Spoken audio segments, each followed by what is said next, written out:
సర్వేశ్వరుడు, సర్వాధికారి, సర్వ సృష్టికర్త అయిన ఆ దేవాది దేవుణ్ణి స్తుతిస్తూ, ఆయన ప్రియకుమారుడు, ఈ లోకరక్షకుడు, మనందరి పాప విమోచకుడు అయిన ప్రభువైన యేసు క్రీస్తు నామములో మీ అందరికి నా వందనాలు, శుభములు తెలియజేస్తున్నాను. ప్రియమైన వారులారా, ఈ యొక్క ఆదివారపు ఆరాధనలో ఒక ప్రత్యేకత ఉంది. ఈరోజు ఈ ఆరాధన, ఈ యొక్క ఆదివారం అందరూ ఒక ప్రత్యేకమైనటువంటి ఆదివారంగా జరుపుకోవడం జరుగుతుంది. అందరూ మట్టల ఆదివారం అని, తర్వాత ఇంకా కొందరైతే రాణి కొమ్మల ఆదివారం అని కూడా చెప్తారు. అయితే మట్టల ఆదివారం అని జరుపుకోవటం మంచిదే. క్రైస్తవ సమాజం అంతా కూడా ఉదయకాలం నుండే ఎంతో చక్కగా జరుపుకుంటున్నారు. అయితే ప్రియులారా, ఈ యొక్క ఆదివారపు ఈ యొక్క పరమార్థాన్ని, అంటే మట్టల ఆదివారం యొక్క పరమార్థాన్ని మనం గ్రహించాలి. ఏంటి అసలు మట్టల ఆదివారం యొక్క ప్రాముఖ్యత ఏంటి? ప్రియులారా, చూడండి, బైబిల్ గ్రంథంలో మనం ప్రారంభం నుండి చూసిన మనుషులు ఒక పండుగను ఆచరిస్తున్నారు తప్ప పండుగలో ఉన్నటువంటి పరమార్థాన్ని గ్రహించరు. అందుకోసమే పౌలు గారు ఒక మాట, రోమీయులకు రాసిన పత్రిక 10వ అధ్యాయము, పౌలు గారు రాసినటువంటి రోమీయులకు రాసిన పత్రిక 10వ అధ్యాయము, ఆయన ఒక యూదుడిగా ఉండి, యూదులు దేవుని నమ్మని ప్రజలుగా ఒక ఆచారానికి ప్రాముఖ్యతనిస్తున్నటువంటి మనుషులుగా ఉండడం వల్ల ఆయన మాట్లాడుతున్నటువంటి మాట ఏమిటంటే, 10వ అధ్యాయం 1వ వచనం చూడండి. రోమీయులకు రాసిన పత్రిక 10వ అధ్యాయము 1వ వచనం, సహోదరులారా, ఇశ్రాయేలు రక్షణ పొందవలెనని నా హృదయాభిలాషయు వారి విషయమై నేను దేవునికి చేయు ప్రార్థనమై ఉన్నవి. చూడండి, అంటే ఇశ్రాయేలు ప్రజలందరినీ గూర్చి పౌలు గారు మాట్లాడుతున్నటువంటి మాట ఏమిటంటే, ఇశ్రాయేలీలు రక్షణ పొందవలెనని నా హృదయాభిలాష, నా యొక్క కోరిక. అంటే అందరు ఎలా ఉన్నారంటే, అందరు ఆచారాల్లోనే ఉన్నారు, కానీ ఆ యొక్క పరమార్థాన్ని గ్రహించని వారుగా ఉన్నారు. అంటే వారు దేవుని యొక్క రక్షణను ఏం చేస్తున్నారు అంటే నిజంగా నిర్లక్ష్యం చేస్తున్నారు. అందుకనే ప్రియులారా, నా హృదయాభిలాషయు వారి విషయమై నేను దేవునికి చేయు ప్రార్థనలై ఉన్నవి, వారు దేవుని యందు ఆసక్తి గలవారని వారిని గూర్చి సాక్ష్యం ఇచ్చుచున్నాను. అయినను వారి ఆసక్తి ఎలా ఉంది అంటే జ్ఞానానుసారమైనది కాదు. వాళ్ళు చేస్తున్నారు, గొప్పగా పండుగలు ఆచరిస్తున్నారు, చాలా వైభవంగా చేస్తున్నారు, ఎంతో మనుషులకి గంభీరంగా కనపడుతుంది. కానీ వారి యొక్క ఆసక్తి అది జ్ఞానానుసారమైనది కాదు. ఎందుకనగా ఎలయనగా వారు దేవుని నీతిని ఎరుగక తమ స్వనీతిని స్థాపింప పూనుకొనుచు దేవుని నీతికి లోబడలేదు. అంటే మనుషులు ఏం చేస్తున్నారంటే ప్రియులారా, మట్టల ఆదివారం ఈరోజు మనం చేస్తుంటే ఇది ఏ రీతిగా చేస్తారు అంటే మనుషులకు కనపడే రీతిగా జరుగుతుంది. అందరూ మట్టలు పట్టుకొని ఊరంతా తిరుగుతూ ఓసన్న జయము, ఓసన్న జయము, ఓసన్న జయము అంటూ, అంటే ఆనాడు చేశారు, ఈనాడు చేస్తున్నారు. కానీ పౌలు గారు ఏమని మాట్లాడుతున్నాడు అంటే, ప్రియులారా, వారు అంటే ఆసక్తి ఎలా ఉందంటే జ్ఞానానుసారంగా లేదు, అంటే దేవుని యొక్క ఆజ్ఞానుసారంగా లేదు, దేవుని యొక్క జ్ఞానాన్ని వారు పొందుకోలేదు. ప్రియులారా, దేవుని జ్ఞానాన్ని పొందుకోకుండా మనం ఎన్ని పండుగలు చేసినా, ఎన్ని ఆచారాలు చేసిన అవన్నీ కూడా వ్యర్థమే. ఎందుకంటే దేవుని యొక్క నీతిని ఎరుగక వారు ఏం చేస్తున్నారంటే వారి యొక్క సొంత నీతిని అక్కడ ప్రయోగిస్తున్నారు, సొంత నీతితో చేస్తున్నారు. ప్రియులారా, అందుకనే యేసుక్రీస్తును మరి నిజంగా ఆనాడు ఒక రాజుగా వారు ఊరేగించారా అంటే ఒక రాజుగా వారు ఊరేగించలేదు. వారు ఏదో అంటే యేసుక్రీస్తును యెరూషలేము పట్టణానికి చూడండి అన్నమాట. యోహాను సువార్త 12వ అధ్యాయము, యోహాను సువార్త 12వ అధ్యాయము 12వ వచనం నుండి, యోహాను సువార్త 12వ అధ్యాయము 12వ వచనం నుండి మనం చదువుకున్నట్లయితే, మరునాడు ఆ పండుగకు వచ్చిన బహు జన సమూహము యేసు యెరూషలేమునకు వచ్చి ఉన్నాడని విని ఖర్జూరపు మట్టలు పట్టుకొని ఆయనను ఎదుర్కొనబోయి, జయము ప్రభు పేరట వచ్చుచున్న ఇశ్రాయేలు రాజు స్తుతింపబడుగాక అని కేక వేసిరి. చూడండి, అంటే ఇశ్రాయేల్ ప్రజలకు ఒక ఆచారం ఉంది. ఆ ఆచారం ఏమిటంటే సంవత్సరానికి ఒకసారి యెరూషలేము దేవాలయానికి కుటుంబం అంతా చేరి పండుగ చేయాలి. అక్కడ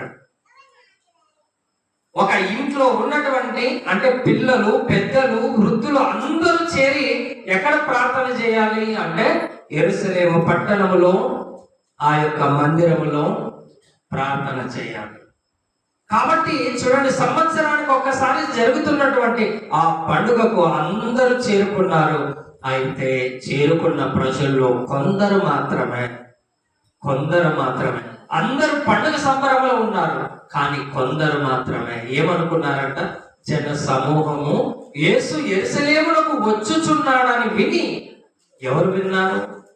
యేసుక్రీస్తును కూర్చున్నటువంటి వారు విన్నారు. యేసుక్రీస్తు వార్త తెలుసుకున్న వారు విన్నారు.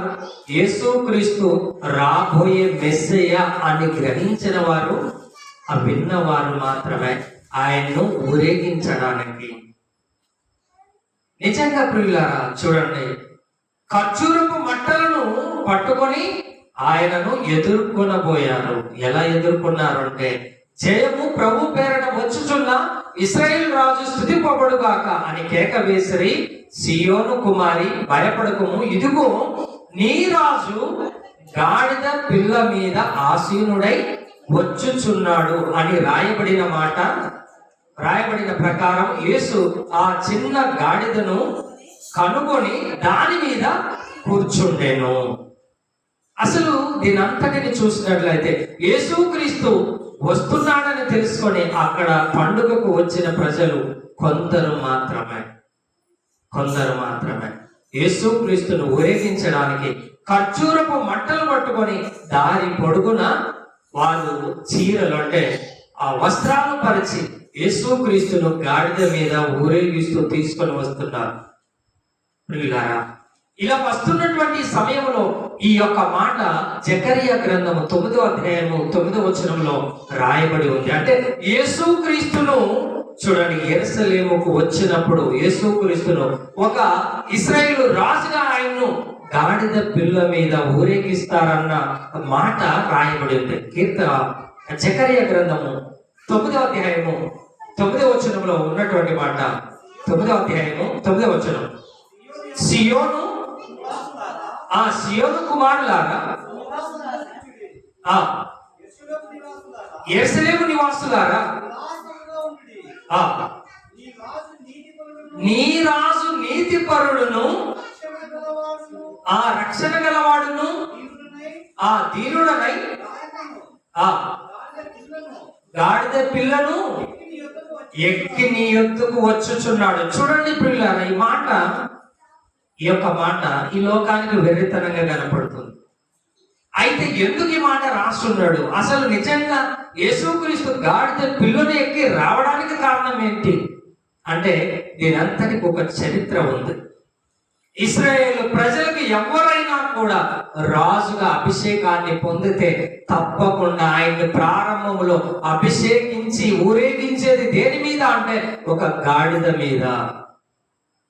అందుకోసమే చూడండి, మనము చదువుకున్నట్లయితే ఆ మొదటి రాజుల గ్రంథం మొదటి అధ్యాయము త్వరగా చదువుకుందాం. మొదటి రాజుల గ్రంథం మొదటి అధ్యాయము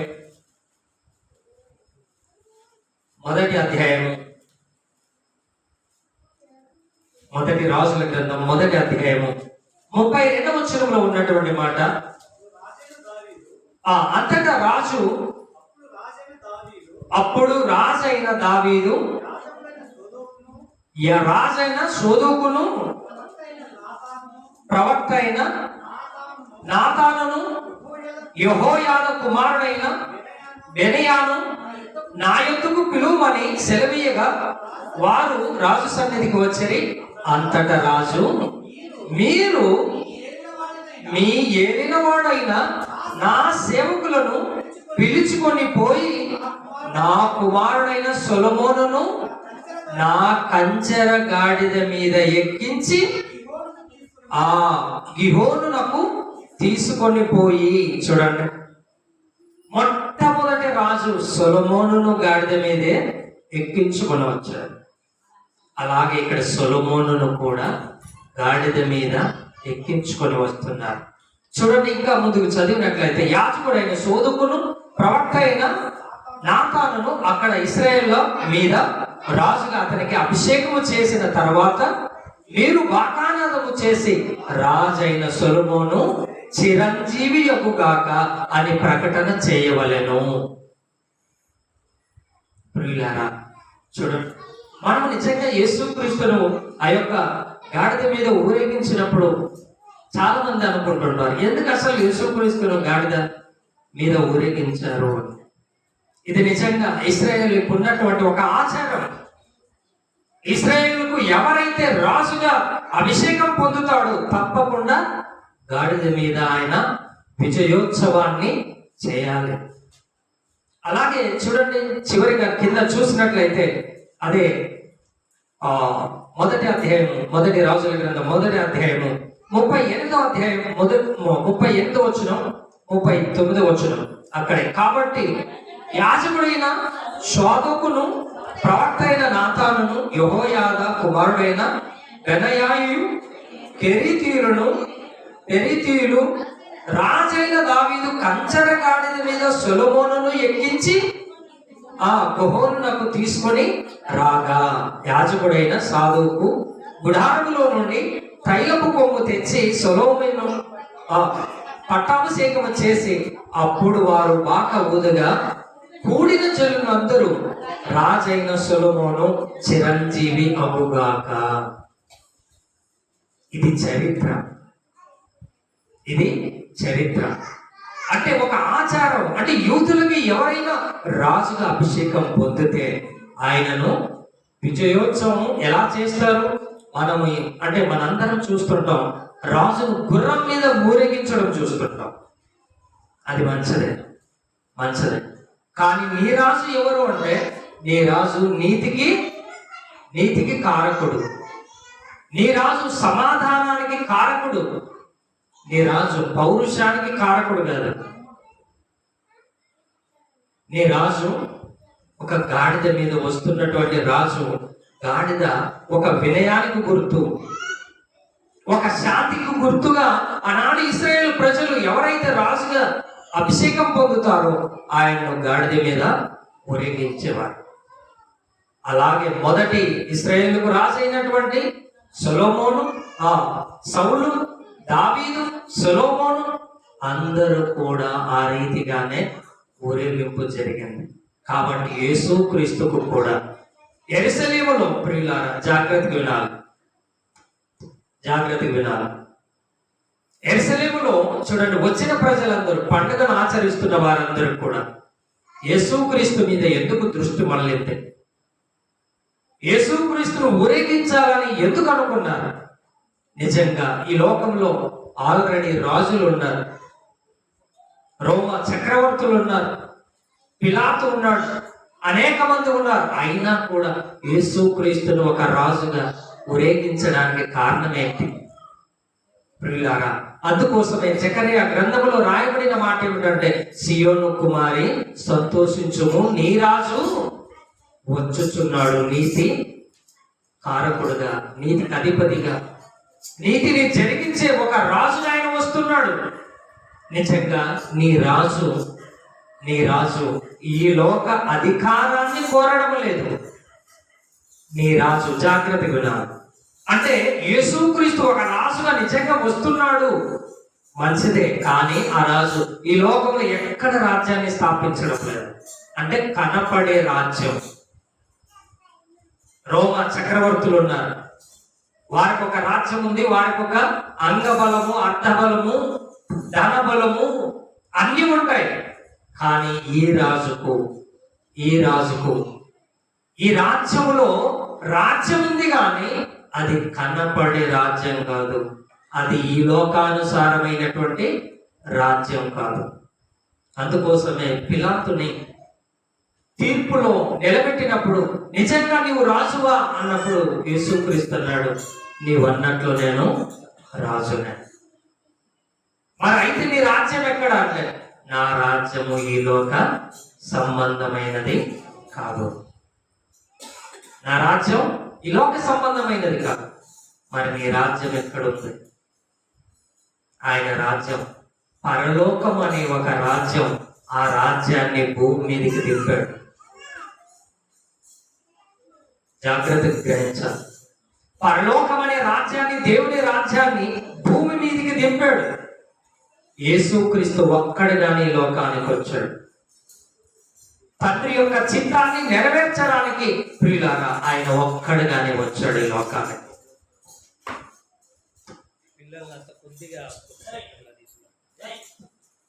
ఒక్కడిగా వచ్చినటువంటి యేసుక్రీస్తు, ప్రియులారా, ఒక్కడికి వచ్చిన యేసుక్రీస్తు తన యొక్క రాజ్యాన్ని ఎలా స్థాపించుకున్నాడంటే, చూడండి, దావీదు రాజ్యము తరతరములకు నిలుచును గాక అని దానియేలు గారు చెప్పాడు.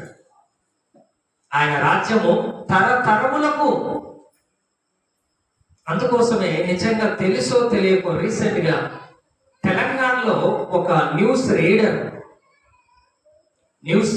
చదివే ఒక రిపోర్టర్ ఏమని చెప్పాడంటే, యేసుక్రీస్తు నామము సూర్య చంద్రులు ఉన్నంత వరకు ఆయన నామం ఉంటుంది అని చెప్పాడు. అంటే ఆ నామం ఉంటుందంటే, ప్రియులారా, ఆయన రాజ్యం ఉంటుంది ఇక్కడ. అందుకనే ఒక్కడికి వచ్చిన యేసుక్రీస్తు నిజంగా ఈ సూర్య చంద్రులు ఉన్నంత వరకు ఆయన రాజ్యం ఎలా నడుస్తుంది, ఎలా ఉంటుందంటే, చూడండి, అపోస్తుల కార్యములు 2వ అధ్యాయము, అపోస్తుల కార్యములు 2వ అధ్యాయము, అపోస్తుల కార్యములు 2వ అధ్యాయము 40వ వచనం నుండి మనం చదువుకున్నట్లయితే,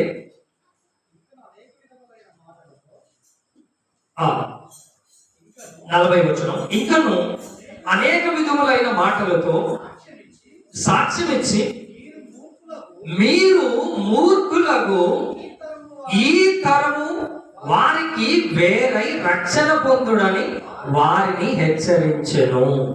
చూడండి, ఇక్కడ పేతురు గారు యేసుక్రీస్తు చనిపోయి తిరిగి లేచిన తర్వాత సంఘం అనేక శ్రమలలో ఉన్నప్పుడు పేతురు గారు ఆ యొక్క సమాజ మందిరంలో నిలబడి వాక్యాన్ని ప్రకటిస్తుంటే, అక్కడ ఏమని బోధించాడంటే, వారికి ఇంకనూ అనేక విధములైన మాటలతో సాక్ష్యమిచ్చి మీరు మూర్ఖులకు ఈ తరము వారికి మీరు వేరై ఏం చేయాలంట? వేరై రక్షణ పొందాలి. ఎవరు? ఈ లోకం ఒక మూర్ఖ తరములో ఉంది, అంటే సాతాను యొక్క కబంధ హస్తాలలో ఉంది. ఎవరైతే యేసుక్రీస్తుని యొక్క మాటను నమ్మి విశ్వసిస్తారో వారు మూర్ఖులకు ఈ తరము వారికి వేరై రక్షణ పొందుతున్నారు. ఆ రక్షణ పొందినటువంటి వారు, చూడండి ఇంకా ముందుకు చదివినట్లయితే, కాబట్టి అతని వాక్యం అంగీకరించిన వారు బాప్తిసం పొందిరి. ఆ దినమందు ఇంచుమించు 3,000 మంది చేర్చబడి ఒక్కరోజు దేవుని యొక్క వాక్యాన్ని విని ఎంతమంది దేవుని యొక్క రాజ్యంలోకి వచ్చారు? మూర్ఖులకు ఈ తరము వారికి వేరైన వారు ఎంతమంది? 3,000 మంది. ఒక్కరోజే ఎంతమంది వచ్చారు? 3,000 మంది వచ్చారు. అంటే ఈ రాజ్యము పరలోక సంబంధించినది. ఈ రాజ్యము పరమందున్న దేవుని యొక్క రాజ్యం ఇదే. నిజంగా మనం ఈ లోకంలో ఎక్కడ మనకు రాజ్యం లేదు. మనకు ఈ లోక రాజు ఎవ్వరు కూడా లేరు. మన రాజు యేసుక్రీస్తు. మన రాజ్యానికి అధిపతి యేసుక్రీస్తు. అందుకనే 3,000 మంది ఒక్కరోజు నిజంగా ఆ రాజు యొక్క రాజ్యంలో చేర్చబడ్డారు. ఆ రాజును అంగీకరించారు. ప్రియులారా, ఇంకా ముందుకు వెళ్ళినట్లయితే అక్కడే చూడండి, వీరు అపోస్తులు బోధన యందు సహవాసమందును రొట్టె విరుచుట యందును ప్రార్థన చేయుట యందును ఎడతెగక ఉండేది. వారు నిరంతరం ఒక సంఘముగా ఏర్పడ్డారు. ప్రియులారా, నిజంగా ఈ యొక్క సంఘం పరలోకమందు దేవుని యొక్క రాజ్యం. ఎక్కడైతే రక్షణ పొందిన వారు ఉన్నారో వారు దేవుని యొక్క రాజ్యం, వారు దేవుని యొక్క ఒక సమూహం. అందుకనే ప్రియమైన సహోదరుల, యేసుక్రీస్తు ఒక రాజ్యాన్ని భూమి మీద స్థాపించాడు. ఆనాడు పిలాతుకు తెలియలేదు. పిలాతు అనుకున్నాడు, ఆ రాజు అనుకున్నాడు, నేను యేసుక్రీస్తును సిలువ వేస్తున్నాను, యేసుక్రీస్తును కొరడాలతో కొట్టించి నేను సిలువకు వేస్తున్నాను అని అనుకున్నాడే కానీ నిజంగా ఆయన రాజ్యం ఇంత బలంగా ఈ భూమి మీద స్థిరంగా నిలబడుతుందన్న ఆలోచన ఆనాడు తెలియలేదు. ప్రియులారా, అందుకనే చూడండి ప్రియులారా, ఈ రాజ్యంలో చేరినటువంటి వారు 46వ వచనంలో చదివినట్లయితే 46వ వచనం, మరియు వారు ఏక మనస్కులై ప్రతి దినము దేవాలయములో తప్పక కూడుకొనుచు రొట్టె ఇంటిగా రొట్టె విరుచుచు దేవుని స్తుతించుచు ఆ ప్రజలందరి వలన. చూడండి ప్రియులారా, సంఘములో చేరిన వారు ఎలా ఉండాలి అంటే నిజంగా ఏదో పండగ చేసుకొని మనం ఆదివారం బట్టలు పట్టుకొని ఆదివారం చేసినంత మాత్రాన్ని దేవుడు మనల్ని చూసి సంతోషించాడు. నీవు నిజంగా దేవుని రాజ్యంలో చేరితే, ఆయన యొక్క సంఘంలో నీవు ఉంటే నీ యొక్క స్థితి ఎలా ఉండాలంటే, విశ్వసించిన వారందరూ వాళ్ళు ఎలా ఉన్నారు అంటే ప్రియులారా, వారు ఏక మనస్కులై ప్రతి దినము దేవాలయములో తప్పక కూడుకొనుచు ఇంటింట రొట్టె విరుచుచు దేవుణ్ణి స్తుతిస్తూ ప్రజలందరి వలన దయ పొందిన వారు. అంటే జాగ్రత్తగా వినాలి. మనలను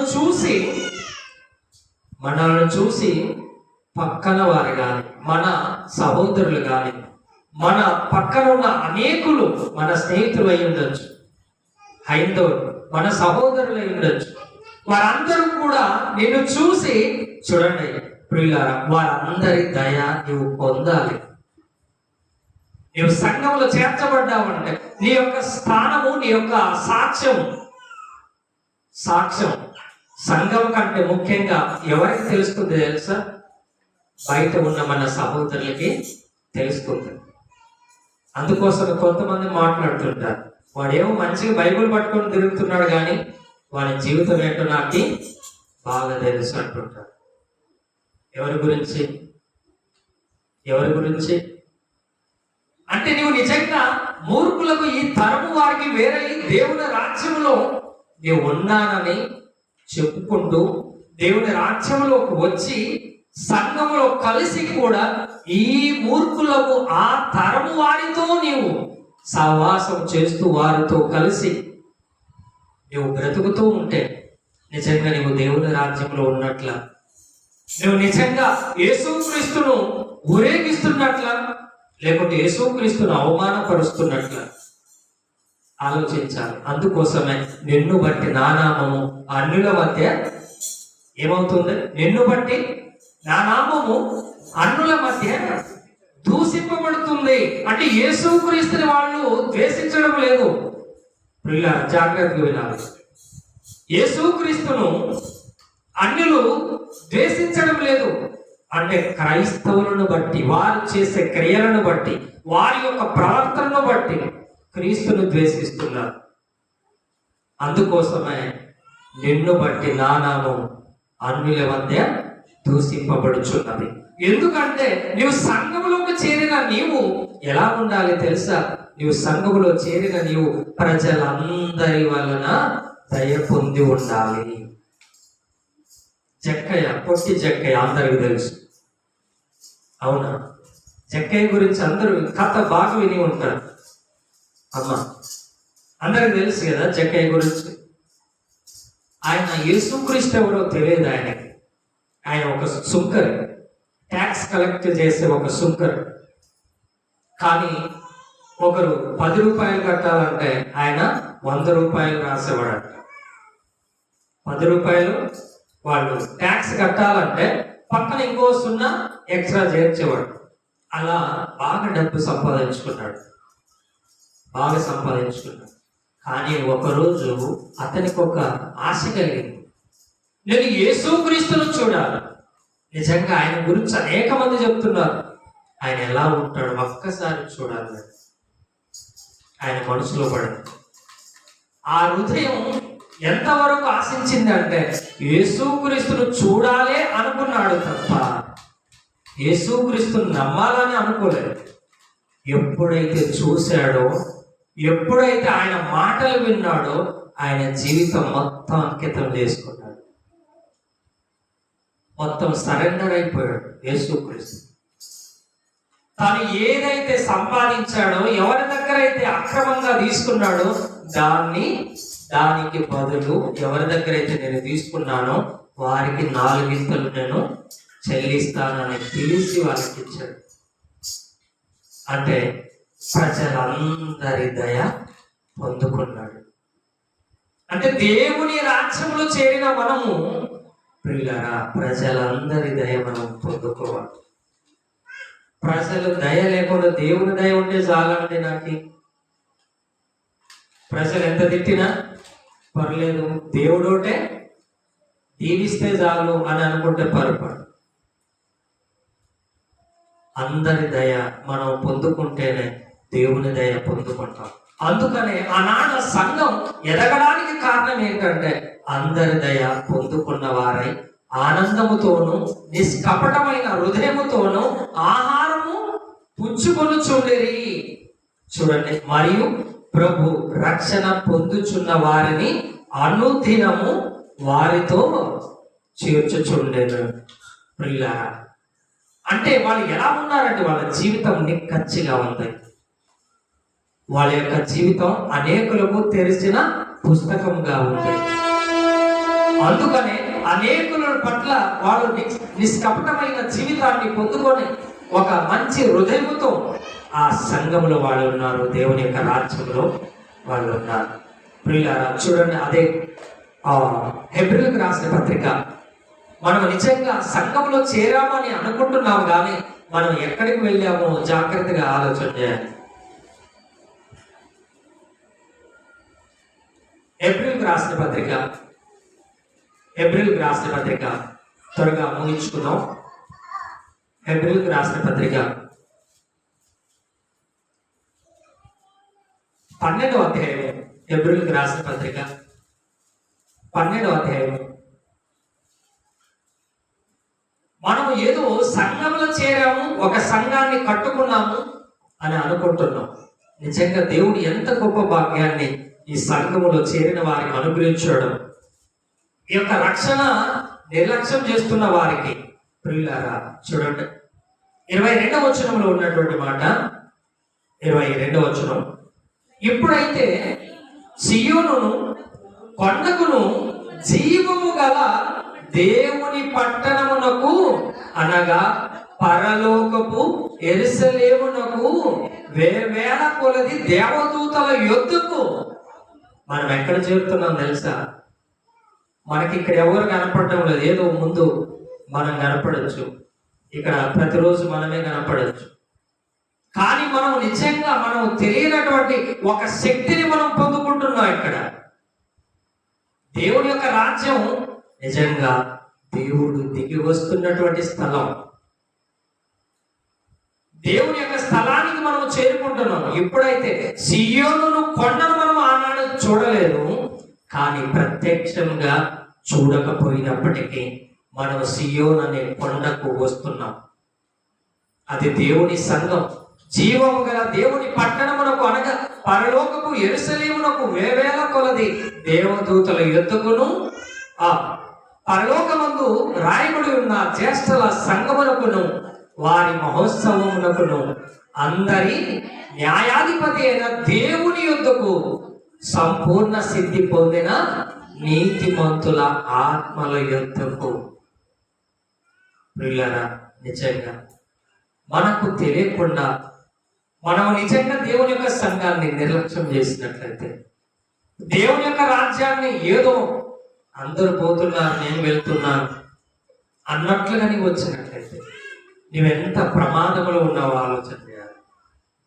ఇది పరలోక పట్టణానికి ఒక సాదృశ్యమైనటువంటి పరలోకపు సంఘం. ఇది అక్కడికి మనం చేరుకుంటున్నాం. దేవుడు తన కుమారునితో స్థాపించినటువంటి ఒక రాజ్యం, పరలోక రాజ్యం. ప్రియమైన సహోదరులారా, అందరి న్యాయాధిపతి అయిన దేవుని యొద్దకు సంపూర్ణ సిద్ధి పొందిన నీతిమంతుల ఆత్మల యొద్దకు. అబ్రహాము, నీతిమంతుడైన అబ్రహామును మొదలుకొని ఎందరైతే నీతిమంతులు ఉన్నారో వారందరి యొక్క ఆత్మలు ఎదురు చూస్తున్నటువంటి, వారి యొక్క కనుదృష్టి చూస్తున్నటువంటి ఒక సంఘం, ఒక పరలోక పట్టణం. ఆ సన్నిధికి మనం చేరుతున్నాం. ఆ సన్నిధిలోనికి మనం వస్తున్నాం. ప్రియులారా, చూడండి, ఇంకా క్రొత్త నిబంధనకు మధ్యవర్తి అయిన యేసు నొద్దకును హేబేలు కంటే మరి శ్రేష్టము పలుకు ప్రోక్షణ రక్తమునకును మీరు వచ్చుచున్నారు. మనందరం కూడా ఒక శ్రేష్టమైనటువంటి భాగ్యాన్ని పొందుకోవడానికి ఇక్కడికి చేరుతున్నాం. ప్రియమైన సహోదరులారా, ఇంతటి గొప్ప రాజ్యంలో మనం ఉన్నామన్న సంగతి మనం ఎరుగగా మనం నిజంగా మన జీవితాలను మోసపరుచుకున్నట్లయితే చాలా ప్రమాదం, చాలా ప్రమాదం. ప్రియమైన సహోదరులారా, చివరిగా అందుకని ఈ రాజు, ప్రియులారా, ఈ రాజు చనిపోతున్నప్పుడు ఆయనకు నిజంగా యేసుక్రీస్తు మన రాజుకు చనిపోతున్న సమయంలో శిలువ మీద వేసినటువంటి ఒక ముద్ర, ఆ యొక్క మాటను చదువుకొని ముగించుకుందాం. చూడండి, యోహాను సువార్త 19వ అధ్యాయం, యోహాను సువార్త 19వ అధ్యాయం 19వ వచనం. యోహాను సువార్త 19వ అధ్యాయము 19వ వచనం. మరియు పిలాతు యూదుల రాజైన నజరేయుడగు యేసు అను పై వీలునామ రాయించి శిలువ మీద పెట్టించెను. ఆయనకు తెలియకుండా ఒక బోర్డు రాశాడు. ఆయనకు తెలియకుండా ఒక బోర్డు రాపించాడు. ఏమని? అందరూ మనం చూస్తుంటాం, శిలువ మీద INRI అని ఉంటుంది. ఇది గ్రీకు భాషలో ఉన్నటువంటి ఒక వీలునామ, గ్రీకు భాషలో ఉన్న ఒక వీలునామ. దాన్ని చూసినట్లయితే ప్రియులారా, ఈసస్ నజరేసన్ రెక్స్ ఇడారియం అనే ఒక గ్రీకు పదం. దానికి ఇంగ్లీష్ లో మనం చూసినట్లయితే Jesus of Nazareth the king of juice. అదే ఆ యొక్క మాటకు యూదుల రాజైన నజరేయుడకు యేసు అనే వీలునామా. రాసి ఉంచాడు. పిలాతే రాశాడు.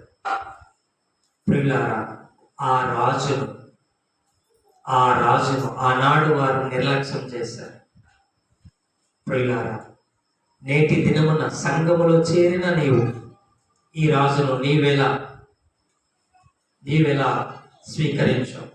చూడండి ఒక మాట, అపోస్తుల కార్యములు 2వ అధ్యాయం, అపోస్తుల కార్యములు 2వ అధ్యాయం 36 వచనం. అపోస్తుల కార్యములు 2వ అధ్యాయం 36 వచనం.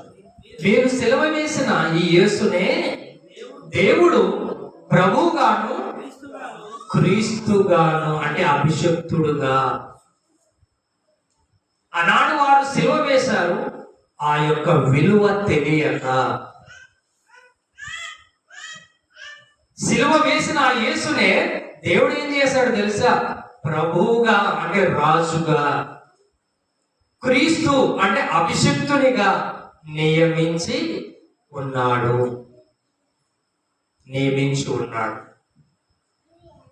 ఈనాడు ప్రపంచానికి అంతటికీ కూడా, ఈ సర్వలోకానికి ఆ యేసే ఏమై ఉన్నాడు అంటే ప్రియులారా, అదే అపోస్తుల కార్యములు 10వ అధ్యాయము 36 వచనం. అపోస్తుల కార్యములు 10వ అధ్యాయము 36 వచనం. యేసుక్రీస్తు అందరికీ ప్రభు, కొందరికే కాదు. యేసుక్రీస్తు కొందరికి కాదు. చాలా మంది ఏమని రాసుకుంటారంటే యేసుక్రీస్తు అందరికీ, ఇంకో పదాన్ని రాస్తుంటారు. యేసుక్రీస్తు అందరికి ప్రభు అంటే రాజు. ప్రతి ఒక్కరికి, ఎవరికైతే క్రీస్తును నమ్ముతున్నారో వారందరికీ ఆయన రాజు. ఎవరైతే రాజ్యంలో చేర్చబడ్డారో వారందరికీ అధిపతి ఆయన. అందుకోసం యేసుక్రీస్తు అందరికి ప్రభువును, ఆయన ద్వారా దేవుడు సమాధానకరమైన సువార్త ప్రకటించి ఇశ్రాయేలులకు పంపిన వర్తమానము మీరెరుగుదురు. చూడండి, ప్రపంచానికి అంతటికి ఆయన ఒక రాజుగా, ఆయన ఒక అభిషక్తుడుగా, ఆయనే న్యాయాధిపతిగా ఈ పరలోకాన్ని ఏలుతున్నాడు, ఈ రాజ్యాన్ని ఏలుతున్నాడు. ప్రియమైన సహోదరులారా, నిజంగా మనం క్రీస్తును రాజుగా అంగీకరిస్తున్నామా? ఆయనకి ఇవ్వవలసినటువంటి స్థానాన్ని మనం ఇస్తున్నామా? నిజంగా ఆయన రాజ్యంలో మనమున్నామన్న సంగతి మనం గ్రహించి మసులుకుంటున్నామా? ఆనాడు సంఘములో చేర్చబడిన ప్రజలు మూర్ఖులకి, తరము వారికి వేరే ఎలా బ్రతికారో మన బ్రతుకులు ఆ రీతిగా ఉన్నాయో లేదో ఒక్కసారి పరిశీలించుకోవాలి. ప్రార్థన చేస్తున్నాం. ప్రేమ కలిగిన మా తండ్రి, దయగలిగిన మా దేవ, సర్వోన్నతుడ, సర్వాధికారి, సర్వ సృష్టికర్త, సమస్తమును కలగజేసిన మా గొప్ప తండ్రి, మీకు వందనాలు. మమ్మల్ని ఎంతగానో ప్రేమించి మీ యొక్క అపారమైన కృప ద్వారా తండ్రి మమ్మలను నీ ప్రియ కుమారుని ద్వారా రక్షించుకున్నారు. దేవా, నీతికి ఆయన నిలయమైనటువంటి యేసుక్రీస్తు యొక్క రాజ్యములో తండ్రి మమ్మల్ని చేర్చిన మా గొప్ప దేవ, మీకు వందనాలు తండ్రి. ఇక్కడ